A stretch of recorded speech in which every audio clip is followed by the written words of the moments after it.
Bethlehem. Let's bring now in Victor Kattan into the conversation. He joins us from Singapore. He's a senior research fellow at the Middle East Institute at the National University of Singapore. We appreciate your time. So, Palestinian President Mahmoud Abbas at this summit said that Donald Trump's decision could turn political struggle into a religious one, and that the U.S. has no role now in the Mideast peace process. Is he right?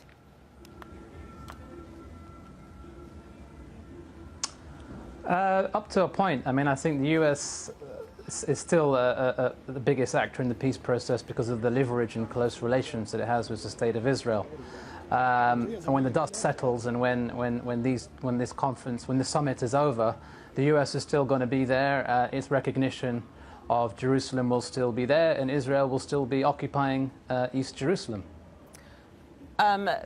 Okay. Recep Tayyip Erdogan also had strong words, though, and it seemed that he used his time there to really try to rally the Muslim world around this cause. But if there is it about reaching beyond the Muslim world to actually have some sort of impact, some sort of impact on this decision?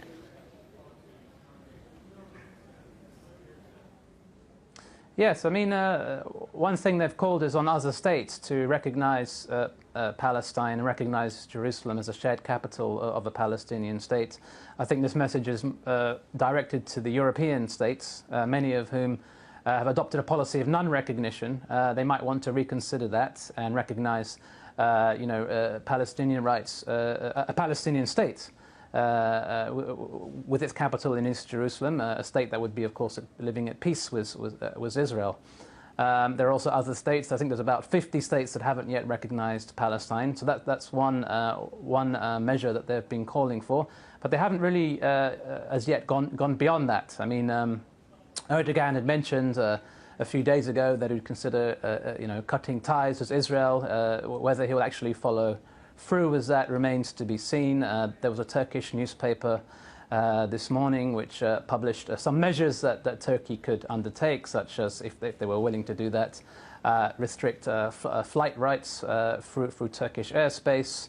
There was a suggestion that the OIC could temporarily recall their ambassadors from the United States for consultations. That would be a very dramatic gesture. So there are a few things they could do, but I haven't seen anyone suggesting that at the summit so far. So when you describe the U.S. basically as the big boys on the block when it comes to this, does that mean that that ultimately at some point, regardless of what comes out of this meeting, regardless of Mahmoud Abbas, pulling away from this, will he at some point end up having to come back to it?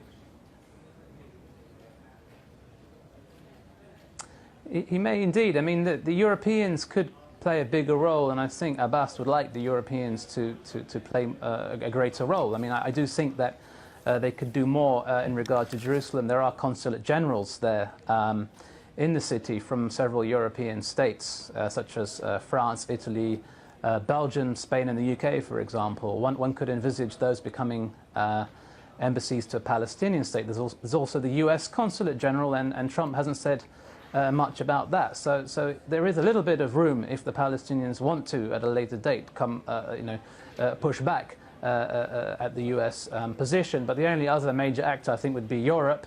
I don't think the OIC or Asian countries have as much leverage, shall we say, with the Israelis. A lot of countries don't have diplomatic ties with Israel, for instance. Having said that, there are certain countries in the Arab world or in the Muslim world that do have ties, but whether they'd be willing to strain those ties over this issue remains to be seen.